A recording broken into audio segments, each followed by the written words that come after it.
ব্রাহ্মণবাড়িয়াতে ময়না নামের এক শিশুকে হত্যা করা হয়েছে।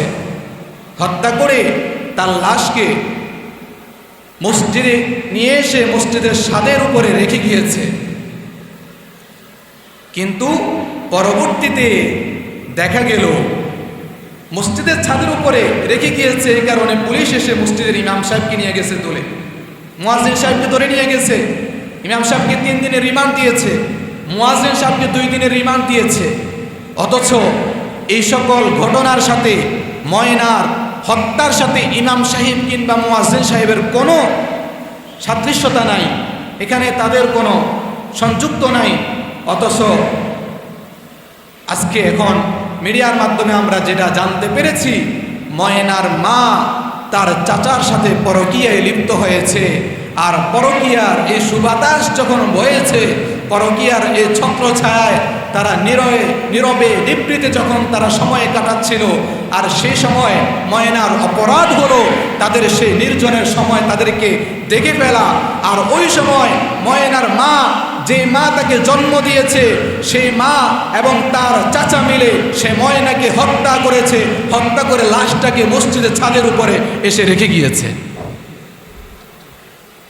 এমন ঘটনা পৃথিবীর পূর্ব যুগেও ছিল। ওই যে বনি ইসরায়েলের ঘটনা, সেখানেও তো মানুষ মারছে একজনে, বাতিজায় মারছে চাচারে, বাতিজায় চাচারে মারছে। আর বাতিজা চাচার লাশটাকে সুন্দর করে নিয়ে আরেকজনের বাড়ির সামনে রেখে আসছে। সকালবেলা মানুষজন বাতিজায় মায়া কান্না শুরু করছে। ঠিক হুবহু আজকেও আমরা এটা দেখতে পাচ্ছি মিডিয়ার মাধ্যমে, যে ময়নার মা, যে মা তার সন্তানকে নিজের অপরাধ ঢাকার জন্য নিজের সন্তানকে হত্যা করেছে, সেই আবার মিডিয়ার সামনে এসে মায়া কান্না করতেছে। এগুলো একমাত্র কারণ হলো পরকীয়া সমাজের ভিতরে ছড়িয়ে পড়েছে, পরকীয়া সমাজের রক্তে রক্তে ঢুকে গিয়েছে। এই কারণে আজকে আমাদের সমাজ থেকে, পরিবার থেকে পারিবারিক বন্ধন উঠে যাচ্ছে, পরিবার থেকে শান্তি আল্লাহ তাআলা উঠে নিচ্ছে। আবার এই তো গতকালকের নিউজ, চট্টগ্রাম একটা নিউজ দেখতে পেলাম, স্ত্রীকে 11 টুকরা করেছে স্বামী। বলেন তো এগুলো কি কোনো মানুষের কাজ? কোনো মানুষকে কি মানুষ হত্যা করতে পারে? একজন মানুষ তো মানুষকে হত্যা করতে পারে তখন যখন পশুর থেকেও খারাপ হয়ে যায়। আল্লাহ বললেন, ওয়ালাকাদ যারানা লি জাহান্নামা কাসীরাম মিনাল জিন্নি ওয়াল ইনস লাহুম কুলুবুন লা ইয়াফকাহুনা বিহা ওয়া লাহুম আ'য়ুনুন লা ইউবসিরুনা বিহা ওয়া লাহুম আযানুন লা ইয়াসমাউনা বিহা উলাইকা কাল আনআমি বাল হুম আদল। আল্লাহ বলেন, আমি অধিকাংশ মানুষকে জাহান্নামের জন্য বানাইছি। ওই মানুষরা কারা? যাদেরকে আমি আল্লাহ বুঝ দিয়েছি তারা বোঝে না, যাদেরকে চোখ দিয়েছি চোখ দিয়ে দেখে না, যাদেরকে শ্রবণ শক্তি দিয়েছি কান দিয়েছি কান দিয়ে তারা হকের কথা শুনে না, তারা কোরআনের কথা শুনে না। ওই সকল মানুষরা কেমন? আল্লাহ বললেন, তারা চতুষ্পদ জন্তু না, না উলাইকা কাল আনআমি বাল হুম আদল, তারা চতুষ্পদ জন্তু থেকেও আরো নিকৃষ্ট, আরো খারাপ। নাউযুবিল্লাহি মিন যালিক।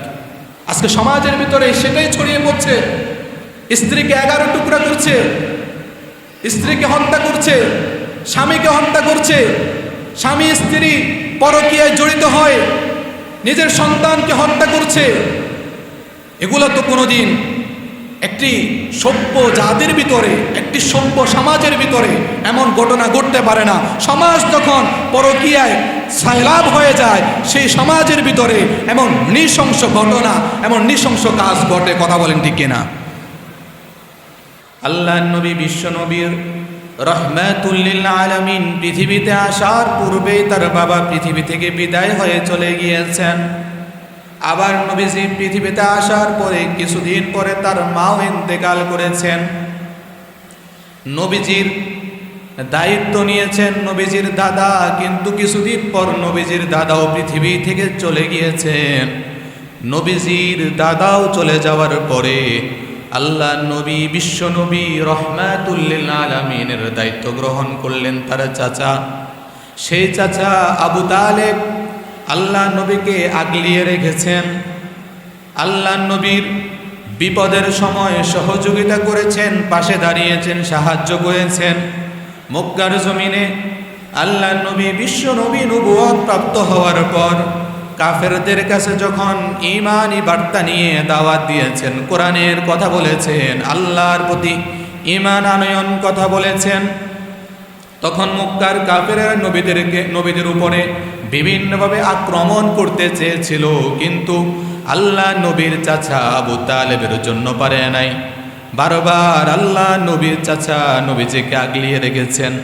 শত্রু বাহিনী নবীজির উপরে আক্রমণ করতে পারতো না নবীজির চাচার কারণে। কিন্তু কিছুদিন পর নবীজির চাচাও পৃথিবী থেকে বিদায় হয়ে চলে গেছেন।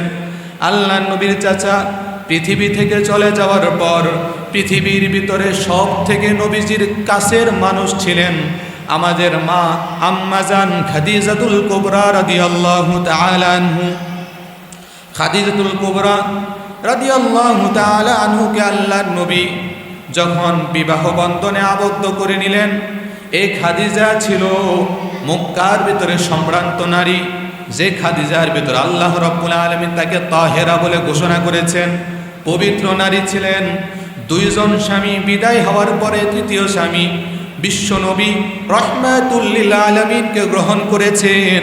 আর আল্লাহ নবীকে এত ভালোবেসেছেন, আল্লাহ নবী বিশ্বনবী খাদিজাতুল কুবরা রাদিয়াল্লাহু তাআলা আনহু যতদিন নবীজির ঘরে ছিলেন, নবীজি ততদিন পর্যন্ত দ্বিতীয় বিবাহ করেন নাই। এত ভালোবেসেছেন মহিলা মানুষ খাদিজা। কিন্তু নবীজি যখন ওই যে পাহাড়ের উপরে যখন নবীজি ধ্যানে মগ্ন ছিলেন, তখন আল্লাহ নবীর জন্য নাস্তা বানিয়ে এই খাদিজাতুল কুবরা মহিলা মানুষ নাস্তা বানিয়ে টিফিন বক্স করে নিয়ে এই যে আরবের বড় বড় পাহাড়গুলো বেয়ে বেয়ে নবীজির কাছে নাস্তা পৌঁছিয়ে দিতেন। নবীজির উপরে যখন ওহী অবতীর্ণ হলো, আল্লাহ নবী ঘরে এসে আম্মাজান খাদিজাতুল কুবরাকে ডেকে ডেকে বললেন, জাম্মিলুনি জাম্মিলুনি, আমাকে চাদর দিয়ে আবৃত করে ধরো, আমার ভয় হচ্ছে, মনে হয় যেন আমি মারা যাব। তখন নবীজির পাশে থেকে নবীজিরকে মানসিকভাবে সান্ত্বনা দিয়েছেন, নবীজিকে সকল দিক থেকে যিনি সহযোগিতা করেছেন তিনি হলেন আমাদের মা আম্মাজান খাদিজাতুল কুবরা রাদিয়াল্লাহু তাআলা আনহু। কিন্তু দুঃখের ব্যাপার হলো আল্লাহ নবীর সেই স্ত্রী খাদিজাতুল কুবরা রাদিয়াল্লাহু তাআলা আনহু পৃথিবী থেকে বিদায় হয়ে গেলেন। জন্মের আগেই বাবা নাই, জন্মের পরে একে একে মা হারালেন, দাদা হারালেন, চাচা হারালেন, আবার প্রাণের স্ত্রী খাদিজাও পৃথিবী থেকে চলে গেলেন। নবীজির এখন আপন বলতে আর কেহ নাই। যারা নবীজিকে ছায়া দিয়ে যারা আগলে রাখতো, বিপদের সময় যারা কাছে থাকতো, বিপদ আসতে যারা দিত না, মানসিকভাবে বিভিন্নভাবে যারা সহযোগিতা করেছে, একে একে সবাই বিদায় হয়ে চলে গেছে। শুধু তাই নয়, আল্লাহ নবীর 4 জন পুত্র সন্তান ছিল, আবুল কাসেম, ইব্রাহিম, এইভাবে আল্লাহ নবীর 4 জন পুত্র সন্তান ছিল। আল্লাহ নবীর 4 জন পুত্র সন্তানকে আল্লাহ রব্বুল আলামিন নিয়ে গেলেন। এই যে দুঃখের ছায়া আল্লাহ নবীর কাছে নেমে আসলো, নবীজির মা নাই, নবীজির বাবা নাই, দাদা নাই, চাচা নাই, স্ত্রী নাই, আবার নবীজির সন্তানেরাও নাই। সন্তান থাকলে মাঝে মাঝে কেউ যদি বাবাকে কেউ একটা কটু কথা বলে, গালমন্দ করে, সন্তান থাকলে সেটার প্রতিক্রিয়া করে, প্রতিবাদ করে। কিন্তু আল্লাহ নবীর সব সন্তানগুলোকে আল্লাহ তাআলা প্রাপ্তবয়স্ক হওয়ার আগে উঠে নিয়ে গেছেন। কোনো সন্তানকে আল্লাহ নবীর পুত্র কোনো সন্তান পৃথিবীতে আল্লাহ তাআলা অবশিষ্ট রাখেন নাই। এই যে একটা শোকের ছায়া, কষ্ট, এদিক দিয়ে আবার আল্লাহ নবী বিশ্বনবী রহমাতুল লিল আলামিন সাথী সঙ্গী সাহাবায়ে কেরামের উপরে বিভিন্নভাবে আযাব নেমে আসছে। কাফেররা বিভিন্নভাবে তার সাথী মুহাম্মদুর রাসূলুল্লাহ সাল্লাল্লাহু আলাইহি ওয়াসাল্লামের সাহাবীদেরকে বিভিন্নভাবে তিরস্কার করতে লাগলো, বিভিন্নভাবে তাদেরকে আযাব দিতে লাগলো। আল্লাহ নবী এই কঠিন মুহূর্তে কাবার প্রান্তরে হাতিমে কাবার সাথে হেলান দিয়ে ধার ধার করে চোখের পানিগুলো ছেড়ে দিয়ে কান্না করেছেন। এমত অবস্থায় নবীজির প্রিয় সাহাবী আনাস রাদিয়াল্লাহু তাআলা আনহু নবীজির কাছে এসে বললেন, ইয়া রাসূলুল্লাহ, ইয়া হাবিবাল্লাহ, কেন আপনার চোখ দিয়ে পানি বের হচ্ছে, কেন আপনি কান্না করছেন? আল্লাহ নবী, বিশ্ব নবী রহমাতুল লিল আলামিন বললেন, ও আনাস, আমার বাবা নাই, আমার মা নাই, আমার স্ত্রী নাই, আমার দাদা নাই, আমার সন্তানকেও আল্লাহ তাআলা একে একে করে উঠায় নিল। এমত অবস্থায় আল্লাহ নবী আনাস রাদিয়াল্লাহু তাআলা আনহুকে ডেকে ডেকে এই কথাগুলো বলছেন। আর প্রতিমধ্যে কাবার প্রান্তরে আল্লাহ নবী হেলান দিয়ে একটু ঘুমিয়ে গিয়েছেন। এর ভিতরে আল্লাহ নবীর ঠোঁট দিয়ে হাসির ঝলক বের হয়ে আসলো। আর আনাস রাদিয়াল্লাহু তাআলা আনহু আল্লাহ নবীকে জিজ্ঞেস করলেন, ওগো নবী, কেন আপনার ঠোঁট দিয়ে হাসির ঝলক বের হয়ে আসলো? এমন শোকের সময়, শোকের ছায়া, বেদনার সময়, যেমন যখন আপনার চতুর্দিক থেকে আপনার দুঃখ নেমে আসলো, এমন সময় আবার আপনি কেন মুস্কি হাসি দিলেন? আল্লাহ নবী তখন ডাক দিয়ে বললেন, ও আনাস, সবেমাত্র জিব্রাইল আল্লাহ রাব্বুল আলামিনের কাছ থেকে অবতরণ করে আগমন করে আল্লাহ তাআলার কাছ থেকে আমার কাছে সূরা কাউসার নাজিল করেছে। সুবহানাল্লাহ। সূরা কাউসার আল্লাহ তাআলা তখন নাজিল করলেন। সূরা কাউসারে আল্লাহ কি বললেন? আল্লাহ বললেন, ইন্না আ'তাইনাকাল কাউসার, হে নবী, আমি আপনাকে কাউসার দান করলাম। নবীর সন্তান হারিয়ে যাচ্ছে, নবী সন্তান হারায় বেদনা, দুঃখিত। এমত অবস্থায় আল্লাহ তাআলা নবীকে বললেন, নবী গো, আমি আপনাকে কাউসার দিলাম। তো কাউসার তো হলো একটি হাউস, একটি কূপ, যেটি জান্নাতে রয়েছে। সে জান্নাতের কূপ কিংবা পানি, তো পানির সাথে নবীজির সন্তানের সাথে কি সম্পর্ক? প্রশ্ন জাগে কি জাগে না? সন্তান চলে যাচ্ছে, আল্লাহ তাআলা সন্তানদেরকে উঠে নিয়ে যাচ্ছে, তাই সন্তানরা চলে যাচ্ছে, আল্লাহ আরেকজন সন্তান দিলে না, তাহলে সেটার বদলা হলো। কিন্তু আল্লাহ বললেন, নবী, আমি আপনাকে কাউসার দান করলাম। কিন্তু সেটা আমি আপনি না বুঝলেও, আনাস না বুঝলেও আমার নবী ঠিকই বুঝতে পেরেছেন। আল্লাহ নবী আনাস রাদিয়াল্লাহু তাআলা আনহুকে ডাক দিয়ে বললেন, ও আনাস, আল্লাহ রাব্বুল আলামিন আমাকে কাউসার দান করলেন।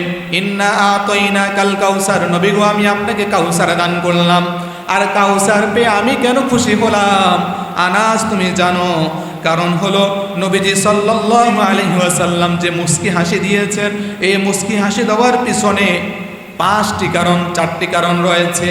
এর ভিতরে 1 নম্বর কারণ হলো আল্লাহ রাব্বুল আলামিন সূরা আহজাবের ভিতরে বললেন, মা কানা মুহাম্মাদুন আবা আহাদিম মির রিজালিকুম ওয়ালাকির রাসূলুল্লাহি ওয়া খাতামান নাবিয়্যিন। আল্লাহ রাব্বুল আলামিন জানিয়ে দিলেন, ওগো নবী, মা কানা মুহাম্মাদুন আবা আহাদিম মির রিজালিকুম, আমি আপনাকে কোনো পুরুষদের বাবা বানাই নাই। আল্লাহর আয়াতের দিকে খেয়াল করেন, আল্লাহ কি বললেন? মা কানা মুহাম্মাদুন আবা আহাদিম মির রিজালিকুম, আমি আপনাকে কি করি নাই? কোনো পুরুষের বাবা বানাই নাই। নবীজির যতগুলো 4 জন পুত্র সন্তান ছিলেন, 4 জন পুত্র সন্তানকে প্রাপ্তবয়স্ক হওয়ার আগেই আল্লাহ তাআলা উঠিয়ে নিয়ে গেছেন। অতএব তারা প্রাপ্তবয়স্ক যারা, তাদেরকে রজুল বলে, আর রজুলনের বহু বচন হচ্ছে রিজাল, অর্থাৎ পুরুষ। এই কারণে আল্লাহ রাব্বুল আলামিন বললেন, মা কানা মুহাম্মাদুন আবা আহাদিম মির রিজালিকুম, আমি আপনাকে কোনো পুরুষের বাবা বানাই নাই। আর এখন যদি নবীজির সন্তান থাকতো, তাহলে এই আয়াতের সম্পূর্ণ বিপরীত হতো। 1 নম্বর কারণ। দ্বিতীয় কারণ, অনেক সময় ছেলে থাকলে ছেলেদেরকে পরবর্তী নবী বানায়া দেয়। নবীদের ভিতরে এমন অনেক নবী আছে যাদের সন্তানদেরকে আল্লাহ তাআলা নবী বানিয়েছে। যেমন ইয়াকুব আলাইহিস সালাতু ওয়াস সালামের সন্তান ইউসুফকে আল্লাহ তাআলা নবী বানিয়েছেন। আল্লাহ রাব্বুল আলামিন আদম আলাইহিস সালাতু ওয়াস সালামের সন্তান শীশ আলাইহিস সালামকে নবী বানিয়ে দিয়েছেন। এই কারণে আল্লাহ রাব্বুল আলামিন বললেন, মা কানা মুহাম্মাদুন আবা আহাদিম মির রিজালিকুম ওয়ালাকির রাসূলুল্লাহ ওয়া খাতামান নবিয়্যিন। ওগো নবী, আপনি হলেন সর্বশেষ নবী। আপনার পরে নবুয়তের দরজাকে আমি তালাবদ্ধ করে দিয়েছি। আপনার পরে পৃথিবীর ভিতরে আর কোনো নবী আসবে না। আল্লাহ বললেন আপনার পর আর কে আসবে না? কোনো নবী আসবে না। এখন নবীর সন্তানেরা যদি বেঁচে থাকে, এমন আশঙ্কা আছে পরবর্তী নবীকে বেশি আবেগপ্রবণ ভালোবাসনেওয়ালা কিছু উম্মত থাকতে পারে। সেই সকল উম্মতেরা নবীর সন্তানকে নবীর পরবর্তী নবী হিসেবে ঘোষণা করে দিতে পারে। এই কারণে আল্লাহ রাব্বুল আলামিন নবীর কোনো সন্তানকে আল্লাহ তাআলা রাখেন নাই। এখন আসেন, নবীর যেহেতু কোনো সন্তান নাই, নবীর রেখে যাওয়া সিরাত, কোরআন, এই আমানত রক্ষা করবে কে? নবীর কোনো সন্তান নাই। আবার আল্লাহ বললেন, নবী আপনি নারাজ হয়েন না, আমি আপনার কোনো সন্তান না রাখলেও কিয়ামত পর্যন্ত আমি আপনার জন্য কিছু রূহানি সন্তান পৃথিবীর ভিতরে কিয়ামত পর্যন্ত আমি আল্লাহ তাআলা টিকিয়ে রাখবো। তারা আপনার সম্মান অক্ষুণ্ণ রাখার জন্য নিজের জীবন দেওয়ার জন্য প্রস্তুত হয়ে যাবে। আজকে নবীজির রূহানি সন্তান পৃথিবীর ভিতরে 200 কোটিরও অধিক রয়েছে। সারা পৃথিবীর যত মুসলমান সব নবীজির রূহানি সন্তান। সারা পৃথিবীর যত মুসলমান সব নবীজির রূহানি সন্তান। এই কারণে আল্লাহ বললেন, মা কানা মুহাম্মাদুন আবা আহাদিম মির রিজালিকুম ওয়ালাকিন রাসূলুল্লাহি ওয়া খাতামান নবিয়্যিন। নবী আপনি নারাজ হয়েন না, আপনার সন্তানদেরকে আমি আল্লাহ উঠায় নিলাম, তবে নবী আমি আপনাকে রূহানি সন্তানদের পিতা বানায় দিলাম। আপনার সম্মান, আপনার রেখে যাওয়া আদর্শ, আপনার সিরাত, আপনারকে আমি আল্লাহ রাব্বুল আলামিন যে কোরআন নাজিল করলাম, এই কোরআন, এই হাদিস আপনার আদর্শ সংরক্ষণ করবে পৃথিবীর ভিতরে 200 কোটিরও অধিক মুসলমান। এই কারণে আপনি নারাজ হয়েন না, আপনি আক্ষেপ করেন না। এটি হলো 2 নম্বর কারণ। 3 নম্বর কারণ, নবীজি কেন হাসলেন? মক্কার কাফেরেরা আল্লাহর নবীকে পাগল বলতেন, পাগল বলে গালমন্দ করতেন। সূরা নূনের ভিতরে আল্লাহ রাব্বুল আলামিন বললেন, মা আনতা বিনি'মাতিকা রাব্বিকা বিমাজনুন। নবী, তারা আপনাকে পাগল বলে। মা আনতা বিনি'মাতি রাব্বিকা বিমাজনুন, না আপনি পাগল নন, আপনার রবের অনুগ্রহে আপনি পাগল নন, আমি আল্লাহ ঘোষণা দিলাম। সুবহানাল্লাহ। আল্লাহ বললেন আপনি কি নন? পাগল নন। তবে নবী, তারা যে আপনাকে পাগল বলে, এই পাগল বলাটাকে আমি আল্লাহ রাব্বুল আলামিন তাদের বিরুদ্ধে এটাকে আমি আল্লাহ কাজে লাগাবো। কেমনে কাজে লাগাবেন দেখেন। পাগল বলার 3টা কারণ। তাফসীরে কিতাবের ভিতরে আল্লাহর নবীকে যে তারা পাগল বলতো, পাগল বলে গালমন্দ করতো, এই 3টি কারণ উল্লেখ করা হয়েছে। 1 নম্বর, তারা এমনি নবীকে পাগল বলতো। 1 নম্বর কারণ কি? এমনি। আমি ধরেন আপনি বসে আছেন, আমি বললাম এই যে আপনি টুপিওয়ালা, দাড়িওয়ালা, এমনিই বললাম, কোনো কারণ ছাড়া।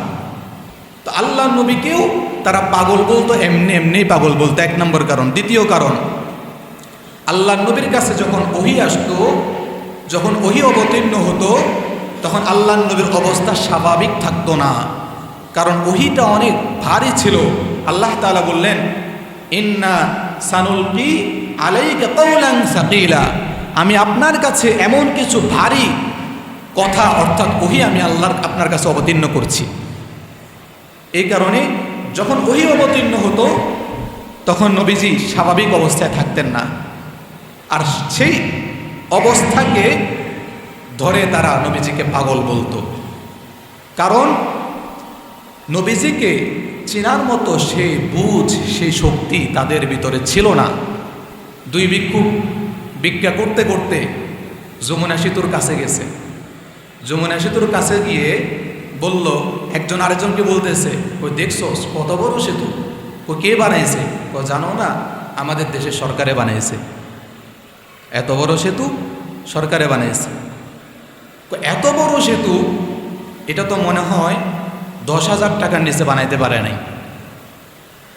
এত বড় সেতু 10,000 টাকার নিচে মনে হয় বানাইতে পারে নাই।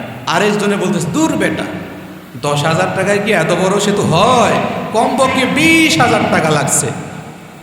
এখন বলেন তো, এই যে দুই ভিক্ষুক যমুনা সেতুর ধারে গিয়ে যমুনা সেতুর বদনাম করলো না সুনাম করলো? বদনাম করলো। তাদের কথার মাধ্যমে তো বদনাম হলো। কি কারণে বদনাম হলো? কারণ যমুনা সেতুর কি কথা বললে মান বাড়ে সেই এলেম আর যোগ্যতা তাদের ভিতরে নাই।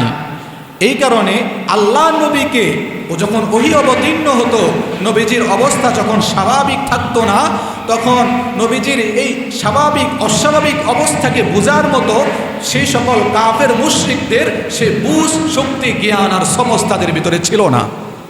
এই কারণে তারা নবীজিকে পাগল বলতো, গালমন্দ করত। আবু জাহেলের চোখ দিয়ে দেখলে তো আপনি বুঝতে পারবেন না, আবু লাহাবের চোখ দিয়ে দেখলে তো বোঝা যাবে না, উতবা সাইবার চোখ দিয়ে দেখলে বোঝা যাবে না। একজনে দিনের বেলা লাল চশমা লাগায়া আকাশের দিকে তাকায় বলে, আকাশ তো লাল দেখা যায়। আচ্ছা বলেন তো, আকাশ কি লাল? আকাশ তো সাদা। আকাশকে লাল কেন বলে? কারণ সে লাল রঙের চশমা পরে আছে, এই কারণে সে লাল বলে। অতএব যারা নবীকে পাগল বলে, নবীকে যারা আজকের দুনিয়াতে, আজকের পৃথিবীতেও যারা নবীকে গালমন্দ করে, তারা তো আবু জাহিলদের চশমা চোখে পড়ে আছে, আবু লাহাবদের চশমা চোখে পড়ে আছে।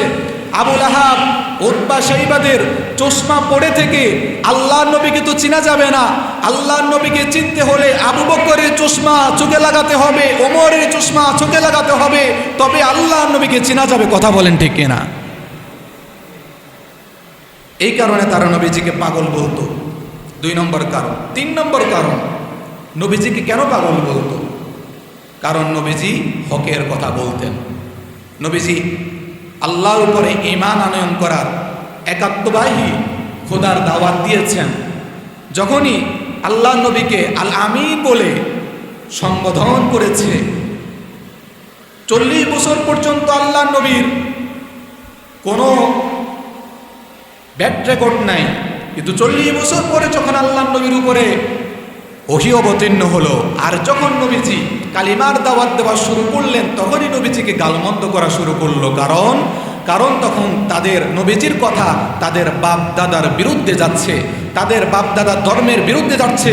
নবীজি যেই যুগে কালিমার দাওয়াত দিয়েছেন, সেই যুগটা ছিল মূর্তি পূজারী যুগ, সেই যুগটা ছিল শিরকের যুগ, সেই যুগটা ছিল জাহিলিয়াতের যুগ, অজ্ঞতার যুগ। যে কারণে মানুষ মূর্তি পূজা করত, মানুষ ফুতুল পূজা করত, মানুষ অগ্নি পূজা করত, সূর্যের পূজা করত। আর তখন আল্লাহর কথা আল্লাহ নবী বললেন, আর তখন এই কারণে আল্লাহ নবীকে তারা গালমন্দ করে পাগল বলা শুরু করলো। এবার আমি পিছনে বসে আসলাম, আল্লাহ নবীকে যে তারা পাগল বলল, আল্লাহ তাআলা আল্লাহ নবীকে বললেন, নবী আপনি নারাজ হইয়েন না, মনে কষ্ট নিয়েন না, আপনাকে যারা তারা পাগল বলতেছে, এটাই আমি তাদের বিরুদ্ধে কাজে লাগাইতেছি। এবার কেমনে কাজে লাগাই দেখেন। হজের মৌসুমে বিদেশ থেকে, বিভিন্ন দেশ থেকে মানুষরা হজ করার জন্য কাবা প্রান্তরে আসে। কাবা প্রান্তরে এসে তারা তাঁবু গেড়ে সেখানে থাকে।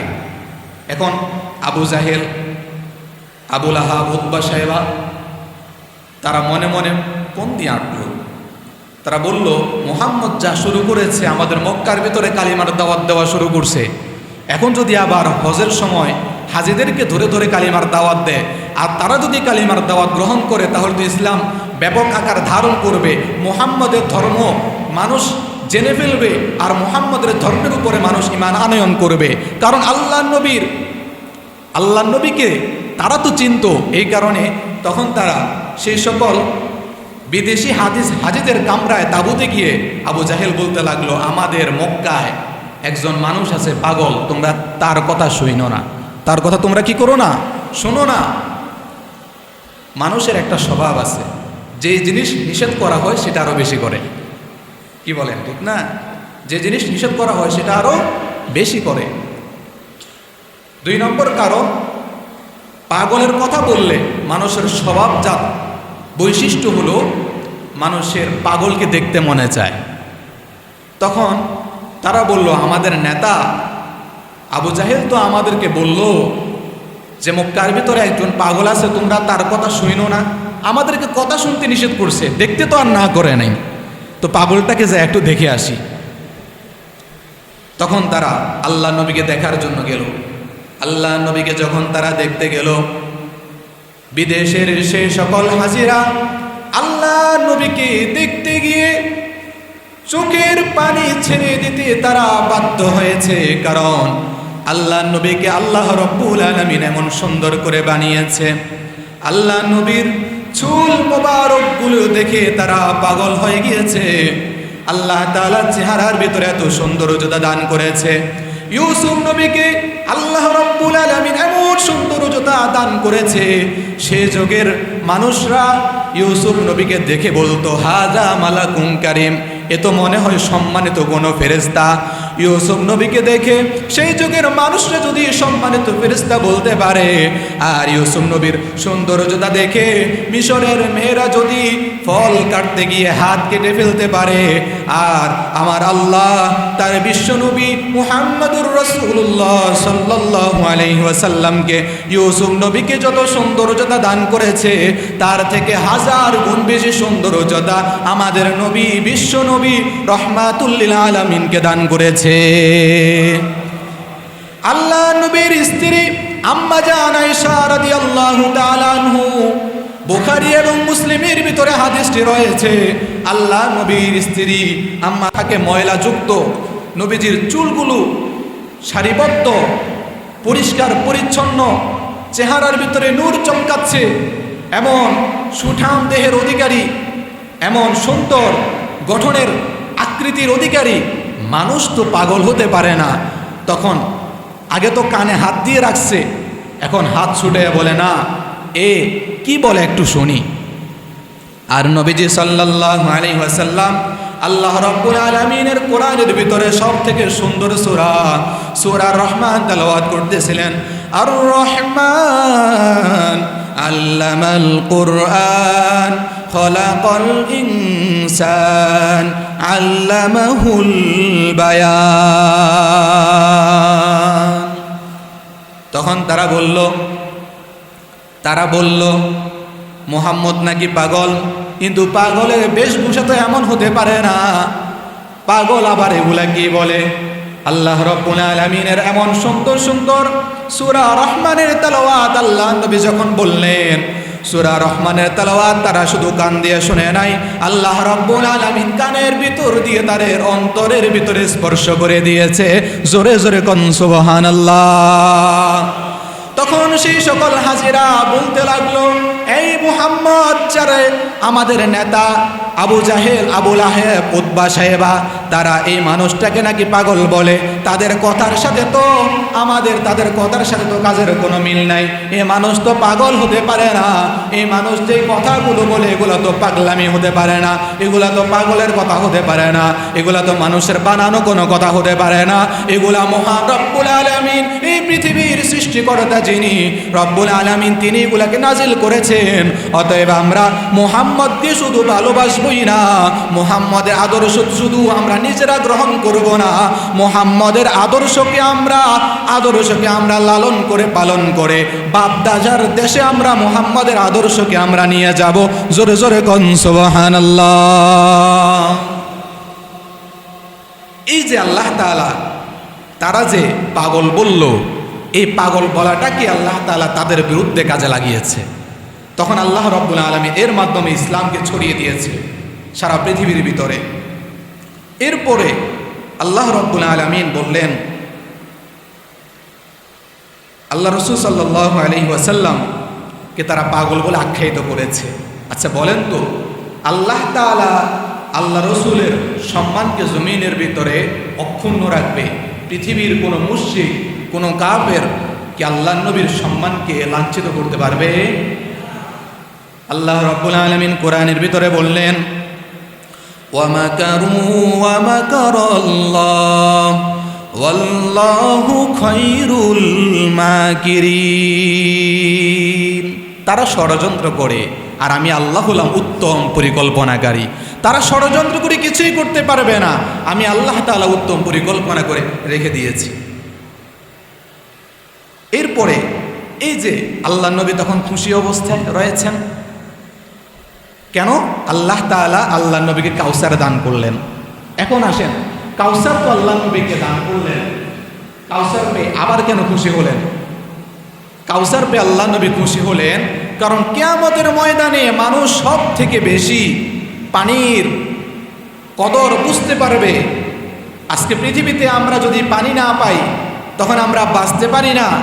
আর কিয়ামতের ময়দানে যখন আল্লাহ রাব্বুল আলামিন জমিনটাকে 40 বছর পর্যন্ত সূর্যের আলো দিয়ে জমিনটাকে তামা বানায়া দিবে, তখন সেই সময় পানির কদর কি জিনিস তখন বুঝে আসবে। পানির তৃষ্ণায় মানুষদের কলিজা ফেটে যাবে, মানুষদের আর্তনাদ শুরু হবে। আর সেই দিন আল্লাহ রাব্বুল আলামিন একমাত্র কেবলমাত্র যার কাছে কাউসার দান করবেন তিনি হলেন আমাদের বিশ্ব নবী মুহাম্মদুর রাসূলুল্লাহ সাল্লাল্লাহু আলাইহি ওয়াসাল্লাম। আল্লাহ রাব্বুল আলামিন বললেন, নবী সেই দিন আমি আপনাকে কাউসার দান করব, আর আপনি সেই দিন এই কাউসার পেয়ে আপনার উম্মতদেরকে কাউসার এই হাউজে কাউসারের পানি পান করাবেন।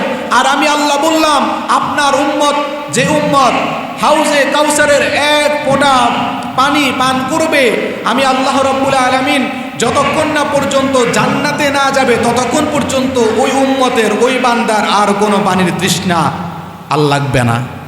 সুবহানাল্লাহ। এরপরে আল্লাহ রাব্বুল আলামিন বললেন, ফাসল্লি লিরাব্বিকা ওয়ানহার। নবী আসেন খুশি, আনন্দ মুহূর্তে আল্লাহ বললেন, ফাসল্লি লিরাব্বিকা ওয়ানহার, নবী আপনি নামাজ কায়েম করেন, লিরাব্বিকা আপনার রবের জন্য। নামাজ কায়েম করেন, নামাজ পড়েন কার জন্য? আপনার রবের জন্য। নাকি আপনার বাবার জন্য, নাকি মাজারের জন্য, নাকি লোক দেখানোর জন্য, নাকি ইলেকশনের জন্য? আল্লাহ রাব্বুল আলামিন বললেন, ফাসল্লি লিরাব্বিকা ওয়ানহার, নবী আপনি নামাজ প্রতিষ্ঠা করেন, নামাজ পড়েন আপনার রবের জন্য। আপনার উম্মতকেও বলেন নামাজ পড়ার জন্য, একমাত্র তার রবের জন্য।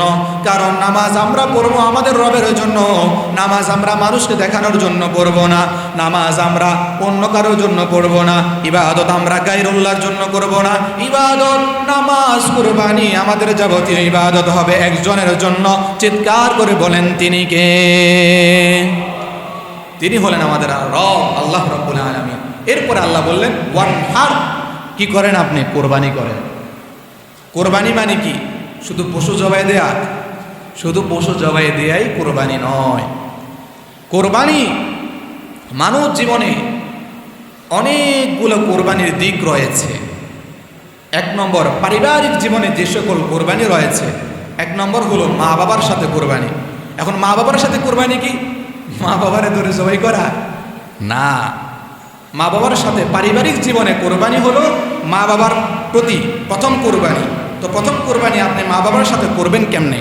আল্লাহ রাব্বুল আলামিন কোরআনের ভিতরে জানিয়ে দিয়েছেন, ওয়াকাদা রাব্বুকা আল্লা তা'বুদু ইল্লা ইয়াহু ওয়া বিল ওয়ালিদাইনি ইহসানা ইম্মা يبلغن عندك الكبر أحدهما أو كلاهما فلا تقل لهما أف ولا تنهرهما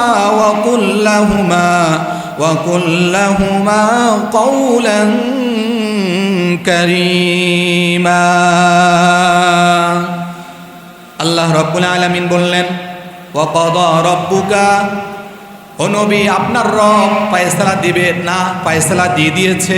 ওয়াকাদা রাব্বুকা আল্লা তা'বুদু ইল্লা ইয়া, নবী গো আপনার রব ফয়সালা দিয়েছে, অর্থাৎ আল্লাহ রাব্বুল আলামিন ফয়সালা দিয়ে দিয়েছেন আল্লাহ তা'বুদু ইল্লা ইয়া, আল্লাহ ছাড়া তোমরা অন্য কারো ইবাদত করো না, আল্লাহ ছাড়া অন্য কোনো উপাস্যের তোমরা ইবাদত করো না, গায়রুল্লাহর তোমরা পূজা করো না, ইবাদত করো না, মূর্তি পূজা করো না, তোমরা সূর্যের কাছে তোমরা মাথা নত করো না, গাছের নিচে তোমরা মাথা নত করো না, মানুষের পায়ে তোমরা মাথা নত করো না, মাথা নত করবো একজনের কাছে, বলেন তিনি কে?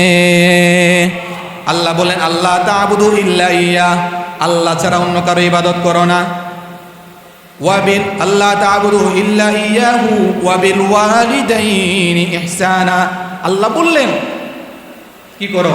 আল্লাহর ইবাদত করো। আবার আল্লাহর ইবাদতের সাথে আল্লাহ তাআলা বললেন তোমরা মা বাবার সাথে সদাচরণ করো, মা বাবার সাথে তোমরা ইহসান করো। আল্লাহ তাআলা এখানে ইহসান শব্দ ব্যবহার করেছেন। একটি হলো ইনসাফ আর একটি হলো ইহসান। ইনসাফ হলো সমান সমান, নেওয়ার বেলায় 1 টাকা নিয়েছি, দেওয়ার বেলাও আমি আপনাকে 1 টাকা দিয়েছি, এর নাম ইনসাফ। আর ইহসান হলো নেওয়ার বেলায় কম নেওয়া, দেওয়ার বেলায় বেশি দেয়া। নেওয়ার বেলায় আমি আপনার কাছ থেকে 1 টাকা নিয়েছি, দেওয়ার বেলায় আমি আপনাকে 2 টাকা দিয়েছি, এর নাম ইহসান। আর আল্লাহ বললেন ওয়াবিল ওয়ালিদাইনি ইহসানা, মা বাবার সাথে তোমরা কি করো? ইহসান করো। ইম্মা ইয়াবলুগান্না ইনদাকাল কিবারা আহাদুহুমা আও কিলাহুমা, তারা যখন বার্ধক্যে উপনীত হবে তোমরা তাদের সাথে রূঢ় আচরণ করো না। ফালা তাকুল লাহুমা উফ, এমন কথা বলো না যে কথা বলার পরে তারা উফ শব্দ ব্যবহার করতে হয়। ওয়ালা তানহারহুমা ওয়া কুল লাহুমা কাওলান কারীমা, তোমরা তাদের সাথে সম্মানজনক কথা বলো, তোমরা তাদের সাথে মার্জিত ভাষায় কথা বলো, তোমরা তাদের সাথে নমনীয় কথা বলো। এই কথা কার? এর হুকুম কার? আল্লাহ রাব্বুল আলামিন বললেন ওয়ানহার, তোমরা কোরবানি করো। আর আমরা যদি কোরবানির তাফসির করতে যাই, কোরবানির তাফসির শুধু পশু জবাই দেয়া নয়, গরু জবাই দেয়া নয়, ছাগল জবাই দেয়া নয়। ওয়ানহার মানে কোরবানি। আর কোরবানি আমাদের প্রত্যেকের জীবনে রয়েছে। আমাদের উঠা বসা থেকে শুরু করে নিয়ে, আমাদের জীবনের শুরু থেকে নিয়ে, রান্নাঘর থেকে নিয়ে, আমাদের একবারে প্রধানমন্ত্রীর কার্যালয় পর্যন্ত, সংসদ ভবন পর্যন্ত, আমাদের জীবনের প্রত্যেকটা সেক্টরে কোরবানি আছে না নাই? এই জন্য আল্লাহ বললেন কি করো? মা বাবার সাথে সদাচরণ করো, মা বাবার সাথে খারাপ আচরণ করো না। আল্লাহ রাব্বুল আলামিন কোরআনে কারীমের ভিন্ন আয়াতে বললেন ইয়াসআলুনাকা মাযা ইউনফিকুনা কুল মা আনফাকতুম মিন খায়রিন ফালিল ওয়ালিদাইনি ওয়াল আকরাবিন ইলা আখিরিল আয়াত। আল্লাহ রাব্বুল আলামিন বললেন হে মুমিন পুরুষেরা, নবী গো, আপনাকে মুমিন পুরুষেরা জিজ্ঞেস করে তাদের উপার্জিত সম্পদ তারা কোথায় ব্যয় করবে। ও নবী, আপনি আপনার উম্মতদেরকে জানায়া দেন তারা যেন তাদের উপার্জিত সম্পদ, তারা যেন তাদের কল্যাণকর সম্পদ 1 নম্বরে যেন তারা তাদের মা বাবার জন্য ব্যয় করে। ফালিল ওয়ালিদাই মাযা ইউনফিকুন কুল মা আনফাকতুম মিন খায়রিন ফালিল ওয়ালিদাই। 1 নম্বরে মা বাবার জন্য আল্লাহ তাআলা বললেন। এই জন্য আমরা মা বাবার সাথে সদাচরণ করব, মা বাবার সাথে আমরা যাদের বেঁচে আছে তাদের আমরা দেখাশোনা করব, তাদের জন্য আমরা যতটুকু প্রয়োজন আমরা চেষ্টা করব। 2 নম্বরে পারিবারিক জীবনে স্ত্রীর সাথে ভালো আচরণ করা নাকি স্ত্রীর সাথে দুরাচরণ করা, খারাপ আচরণ করা। আল্লাহ কোরআনে কি বললেন? ওয়াশিরুহুন্না বিল মারুফ, তোমরা স্ত্রীদের সাথে কি করো? সদাচরণ করো, ভালো ব্যবহার করো, মার্জিত ভাষায় কথা বলো, তাদের সাথে নরম ভাষায় কথা বলো। নারী জাতি তারা তো এমনিতেই নরম মানুষ, তাদেরকে কষ্ট দিয়ে কথা বলো না। আল্লাহ বললেন স্ত্রীদেরকে তোমরা কষ্ট দিও না। কিন্তু আমাদের সমাজে এমন অনেক মানুষ আছে, সকালে একবার বউ পিটায়, রাতে একবার বউ পিটায়, আছে না নাই? বউ পিটানো ছাড়া রাতে ঘুম হয় না। অনেক মানুষ আছে বউ পিটায়। বউ পিটানো সম্পূর্ণ না জায়েজ, আবার অনেক ক্ষেত্রে জায়েজ। জায়েজ হবে কখন? আপনার বউ যখন ভারতীয় সিরিয়ালগুলো দেখে দেখে ঘরের ভিতরে ভেজাল করবে, স্বামী স্ত্রীর ভিতরে ভেজাল ঢুকায়া দেবে, শ্বশুর শাশুড়ির ভিতরে ভেজাল ঢুকায়া দেবে। আল্লাহর কোরআনের সবক হলো তখন তোমরা তোমাদের স্ত্রীদেরকে মার্জিত ভাষায় শাসন করো। শাসন কেমনে করবেন? সমানে বাস একদিক থেকে পিঠে শুরু না, এইভাবে না। স্ত্রীদেরকে প্রথমে ধমক দেওয়া, সতর্ক করা, এরপরে ধাপে ধাপে ধাপে ধাপে শাসনের মাত্রা বাড়ানো। একসাথেই শাসন করা যাবে না। অনেকে হুদাহুদি স্ত্রীর মারে। বিয়ে যেদিন করছে সেদিন ভালো লাগছে, 2 বছর পরে আর ভালো লাগে না। এই যে আজকে স্ত্রীদের সাথে সৎ ব্যবহার নাই, এই কারণে সমাজের ভিতরে আজকে পরকীয়ার ছড়াছড়ি, সমাজের ভিতরে আজকে ফাহশা, আজকে সমাজের ভিতরে অশ্লীলতা বৃদ্ধি পাচ্ছে। এই যে আজকে আমরা গত 3 দিন আগের ঘটনা, ব্রাহ্মণবাড়িয়াতে ময়না নামের এক শিশুকে হত্যা করা হয়েছে। হত্যা করে তার লাশকে মসজিদে নিয়ে এসে মসজিদের ছাদের উপরে রেখে গিয়েছে। কিন্তু পরবর্তীতে দেখা গেল মসজিদের ছাদের উপরে রেখে গিয়েছে, এই কারণে পুলিশ এসে মসজিদের ইমাম সাহেবকে নিয়ে গেছে, তুলে মুয়াজ্জিন সাহেবকে ধরে নিয়ে গেছে। ইমাম সাহেবকে 3 দিনের রিমান্ড দিয়েছে, মুয়াজ্জিন সাহেবকে 2 দিনের রিমান্ড দিয়েছে। অথচ এই সকল ঘটনার সাথে, ময়নার হত্যার সাথে ইমাম সাহেব কিংবা মুয়াজ্জিন সাহেবের কোনো সাদৃশ্যতা নাই, এখানে তাদের কোনো সংযুক্ত নাই। অথচ আজকে এখন মিডিয়ার মাধ্যমে আমরা যেটা জানতে পেরেছি, ময়নার মা তার চাচার সাথে পরকীয়ায় লিপ্ত হয়েছে। আর পরকীয়ার এই সুবাতাস যখন বয়েছে, পরকীয়ার এই ছত্রছায়ায় তারা নীরবে নিবৃতে যখন তারা সময় কাটাচ্ছিল, আর সেই সময় ময়নার অপরাধ হলো তাদের সেই নির্জনের সময় তাদেরকে দেখে ফেলা। আর ওই সময় ময়নার মা, যে মা তাকে জন্ম দিয়েছে, সেই মা এবং তার চাচা মিলে সে ময়নাকে হত্যা করেছে। হত্যা করে লাশটাকে মসজিদের ছাদের উপরে এসে রেখে গিয়েছে। এমন ঘটনা পৃথিবীর পূর্ব যুগেও ছিল। ওই যে বনি ইসরায়েলের ঘটনা, সেখানেও তো মানুষ মারছে একজনে, বাতিজায় মারছে চাচারে, বাতিজায় চাচারে মারছে। আর বাতিজা চাচার লাশটাকে সুন্দর করে নিয়ে আরেকজনের বাড়ির সামনে রেখে আসছে। সকালবেলা মানুষজন বাতিজায় মায়া কান্না শুরু করছে। ঠিক হুবহু আজকেও আমরা এটা দেখতে পাচ্ছি মিডিয়ার মাধ্যমে, যে ময়নার মা, যে মা তার সন্তানকে নিজের অপরাধ ঢাকার জন্য নিজের সন্তানকে হত্যা করেছে, সেই আবার মিডিয়ার সামনে এসে মায়া কান্না করতেছে। এগুলো একমাত্র কারণ হলো পরকীয়া সমাজের ভিতরে ছড়িয়ে পড়েছে, পরকীয়া সমাজের রক্তে রক্তে ঢুকে গিয়েছে। এই কারণে আজকে আমাদের সমাজ থেকে, পরিবার থেকে পারিবারিক বন্ধন উঠে যাচ্ছে, পরিবার থেকে শান্তি আল্লাহ তাআলা উঠে এনেছে। আবার এই তো গতকালকের নিউজ, চট্টগ্রাম একটা নিউজ দেখতে পেলাম, স্ত্রীকে 11 টুকরা করেছে স্বামী। বলেন তো এগুলো কি কোনো মানুষের কাজ? কোনো মানুষকে কি মানুষ হত্যা করতে পারে? একজন মানুষ তো মানুষকে হত্যা করতে পারে তখন যখন পশুর থেকেও খারাপ হয়ে যায়। আল্লাহ বললেন, ওয়ালাকাদ যারানা লি জাহান্নামা কাসীরাম মিনাল জিন্নি ওয়াল ইনস লাহুম কুলুবুন লা ইয়াফকাহুনা বিহা ওয়া লাহুম আ'য়ুনুন লা ইউবসিরুনা বিহা ওয়া লাহুম আযানুন লা ইয়াসমাউনা বিহা উলাইকা কাল আনআমি বাল হুম আদল। আল্লাহ বলেন, আমি অধিকাংশ মানুষকে জাহান্নামের জন্য বানাইছি। ওই মানুষরা কারা?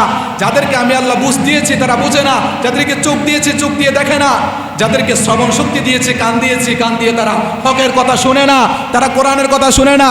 ওই সকল মানুষরা কেমন? আল্লাহ বললেন, তারা চতুষ্পদ জন্তু না, না, উলাইকা কাল আনআমি বাল হুম আদল, তারা চতুষ্পদ জন্তু থেকেও আরো নিকৃষ্ট, আরো খারাপ। নাউযুবিল্লাহি মিন যালিক। আজকে সমাজের ভিতরে সেটাই ছড়িয়ে পড়ছে। স্ত্রীকে 11 টুকরা করছে, স্ত্রীকে হত্যা করছে, স্বামীকে হত্যা করছে, স্বামী স্ত্রী পরকীয়ায় জড়িত হয়, নিজের সন্তানকে হত্যা করছে। এগুলো তো কোনোদিন একটি সভ্য জাতির ভিতরে, একটি সভ্য সমাজের ভিতরে এমন ঘটনা ঘটতে পারে না। সমাজ যখন পরকীয়ায় সায়লাভ হয়ে যায়, সেই সমাজের ভিতরে এমন নৃশংস ঘটনা, এমন নৃশংস কাজ ঘটে। কথা বলেন ঠিক কিনা? এই পারিবারিক ওয়ানহারের ব্যাখ্যা থেকে আসছে। তোমরা কোরবানি করো মা বাবার সাথে, 1 নম্বর সদাচরণ, 2 নম্বর স্ত্রীর সাথে স্ত্রীর হক আদায় করা, সন্তানের হক আদায় করা, আবার সন্তান ও মা বাবার হক আদায় করা, স্ত্রী ও স্বামীর হক আদায় করা। এটা দীর্ঘ করা যাবে না। এরপর আল্লাহ রাব্বুল আলামিন বললেন, ইন্না শানিআকা হুয়াল আবতার। এই সূরার সর্বশেষ আয়াত আল্লাহ রাব্বুল আলামিন তার নবীকে বললেন, ও নবী, আবু জাহেল আপনাকে বলল আপনি নাকি লেজ কাটা। নবীজির সন্তানেরা আবুল কাসেম, ইব্রাহিম, তয়্যেব একটা একটা করে নবীজির সন্তানদেরকে আল্লাহ তাআলা উঠায় নিলেন।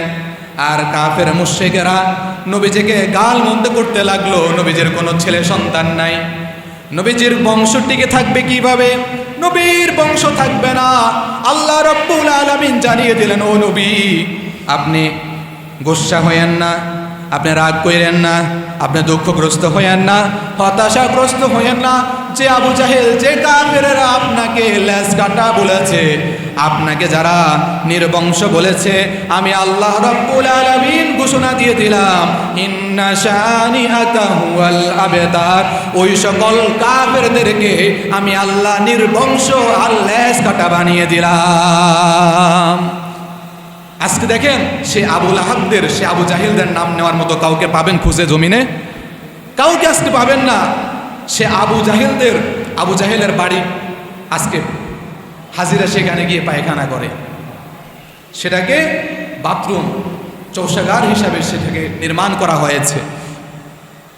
আজকে পৃথিবীতে আপনি খুঁজে দেখেন, একটা কাফেরও আবু জাহেল নাম রাখে না, একটা কাফেরও আবুল আহাব নাম রাখে না। কারণ মানুষ তারাও জানে এরা অনেক খারাপ মানুষ ছিল।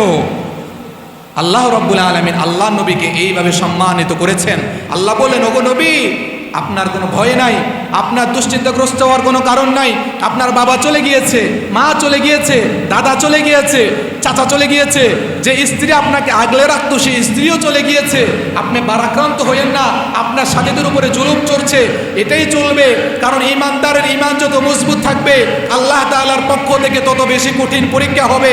আল্লাহ বললেন, ওয়ালা নাবিলুয়ান্নাকুম বিশাইইম মিনাল খাউফি ওয়াল জুই ওয়া নাকসি মিনাল আমওয়ালি ওয়াল আনফুসি ওয়াস সামারাত। আমি আল্লাহ রাব্বুল আলামিন মুমিনদেরকে বিভিন্নভাবে আমি আল্লাহ তাআলা পরীক্ষা করব। এটি আমি আল্লাহর নিয়ম। আমি আল্লাহ রাব্বুল আলামিন নবীদেরকে পরীক্ষা করেছি, ইব্রাহিমকে পরীক্ষা করেছি, আমি আল্লাহ রাব্বুল আলামিন মুসাকে পরীক্ষা করেছি, নূহকে পরীক্ষা করেছি, ইদ্রিসকে পরীক্ষা করেছি, ইউসুফকে পরীক্ষা করেছি। নবী, আপনাকেও আমি পরীক্ষা করছি। আপনার সাহাবীদের উপরে নির্যাতন করছে কাফেরেরা, আপনি দুঃখগ্রস্ত হয়েন না। কিয়ামতের দিন হাউজে কাউসার একমাত্র আপনার হাতেই থাকবে। আর সেই দিন সেই সকল কাফের মুশরিকরা আপনার কাছ থেকে হাউজে কাউসার, সেদিন আপনার কাছ থেকে তারা পানি পান করতে পারবেন না। সেদিন পৃথিবীর সকল মুমিনদেরকে আপনি সেদিন পানি পান করাবেন, আর আপনার কাছ থেকে পানি পান করে সেই দিন বান্দারা আল্লাহর জান্নাতে প্রবেশ করবেন। বলেন সুবহানাল্লাহ। আল্লাহ রাব্বুল আলামিন এই সূরা কাউসারের ভিতরে যে শিক্ষা আমরা পাই, সেটা হলো দুঃখের সময় হতাশাগ্রস্ত হওয়া যাবে না। কারণ মুমিনকে আল্লাহ দুঃখ দেন, আবার দুঃখ থেকে ফিরায়া মুমিনকে আবার শান্তি দেন যিনি, তিনি কে? আবার আল্লাহ রাব্বুল আলামিন বললেন, ফাসল্লি লিরাব্বিকা ওয়ানহার। আমরা নামাজ পড়বো একজনের জন্য, বলেন তিনি কে? মানুষ দেখানোর জন্য নাকি অন্য কিছুর জন্য, অন্য কোনো উদ্দেশ্যে? নামাজ পড়বো একজনের জন্য, বলেন তিনি কে? এই মস্তক, এটা তো দুনিয়ার কারো কাছে অবনীত হওয়ার নয়, তা একজনের কাছে অবনমিত হবে, তিনি হচ্ছেন আমাদের রব আল্লাহ রাব্বুল আলামিন। এরপরে ওয়ানহার, কোরবানি করা। আর এখান থেকে আমরা শিক্ষা গ্রহণ করেছি, এই কোরবানি দ্বারা আমাদের জীবনের প্রতিটি সেক্টরে কোরবানি রয়েছে। অতএব আমরা আমাদের জীবনের প্রতিটি অংশে, পারিবারিক জীবনে, সামাজিক জীবনে, রাষ্ট্রীয় জীবনে, অর্থনৈতিক জীবনে, রাজনৈতিক জীবনে, জীবনের প্রত্যেকটি সেক্টরে আমরা কোরবানি করার জন্য প্রস্তুত আছি না নাই? আল্লাহ তাআলা আমাদেরকে তৌফিক দান করেন। এরপর সর্বশেষ শিক্ষা হলো ইন্না শানিআকা হুয়াল আবতার। এখান থেকে আমরা শিক্ষা গ্রহণ করতে পারি, নবীজিকে গালমন্দ করেছে আর সেই সকল কাফেরদেরকে আল্লাহ নির্বংশ করে দিয়েছে। আজকের পৃথিবীতে যারা নবীকে গালি দিবে, নবীর বিরুদ্ধে কথা বলবে, আলেমদের বিরুদ্ধে কথা বলবে, আলেমদের বিপক্ষে কথা বলবে, আলেমদেরকে রিমান্ড দিবে, আলেমদেরকে জেলে বন্দি করবে, মসজিদের ইমাম সাহেবকে রিমান্ড দিবে, মুয়াজ্জিন সাহেবকে রিমান্ড দিবে, ইমাম সাহেব হক কথা বলার কারণে ইমাম সাহেবকে বিভিন্নভাবে তারা নির্যাতন করবে। হতাশাগ্রস্ত হওয়ার কোনো কারণ নাই, কালো মেঘ দেখে দুঃখগ্রস্ত হওয়ার কোনো কারণ নাই। যে কালো মেঘ দিয়েছেন যিনি, আবার আল্লাহ রাব্বুল আলামিন সে কালো মেঘ সরিয়ে দিবে। যে সকল জালেমরা আলেমদের উপর অত্যাচারিত করেছে, সে সকল স্বৈরাচারদেরকে আল্লাহ তাআলা পৃথিবী থেকে যুগে যুগে উৎখাত করেছে। আগামীতেও যারা আলেমদের উপরে জুলুম করবে, নির্যাতন করবে, সেই সকল জালেমদেরকে আল্লাহ রাব্বুল আলামিন উৎখাত করবে। কথা বলেন ঠিক কিনা? এই শিক্ষা আমরা এই আজকে সূরা কাউসার থেকে নিতে পারি। আল্লাহ রাব্বুল আলামিন আমাদের সকলকে সূরা কাউসার বুঝে সেই শিক্ষা অনুযায়ী আমাদের জীবনকে পরিচালনা করার তৌফিক দান করেন। বলেন আমিন। ওয়া আখিরু দাওয়ানা আনিল হামদুলিল্লাহি রাব্বিল আলামিন।